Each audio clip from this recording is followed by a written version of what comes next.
ఇప్పుడు నిన్ను మీ పేరెంట్స్ నిన్ను కనిందే నిన్ను మంచిగా పెంచి ఒక మంచి దారిలో పెట్టి నువ్వు ఒక ప్రయోజకుడు అవుతావనే కదా.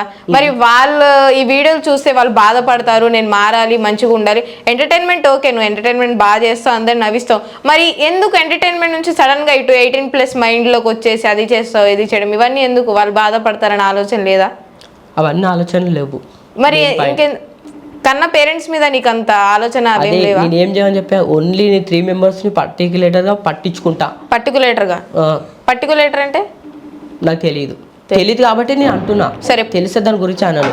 సరే ప్రెసెంట్ అయితే గర్ల్ ఫ్రెండ్స్ ఎవరు లేరు. అబ్బాయి అసలు కాన్సెప్ట్ నేను అమ్మను. వేరే అమ్మాయి వచ్చినా నీతో అసలు ఎట్లా మాట్లాడారు? 7 మంది కూడా అమ్మాయిలు ఎట్లా మాట్లాడారు? ఇట్లా ఇన్స్టాగ్రామ్ లోనేనా? యా. ఏం చెప్పారు? మెసేజ్ చేశారు? ఒక అమ్మాయి వచ్చి నాతో మాట్లాడినా కానీ మాట్లాడాను. అసలు నాకు అమ్మాయిలు అంటే అసలు నాకు ఒక అమ్మాయి ప్రపోజ్ చేసినా కానీ బ్రేకప్ చెప్పేస్తాను. నువ్వు నాకు వద్దని ఇండైరెక్ట్గా చెప్పేస్తా. లవ్ అనే కాన్సెప్ట్ నేను నమ్మను first of all. Okay, breakup చెప్పేస్తావు మొహం మీద. ఎందుకు అంత యాటిట్యూడ్?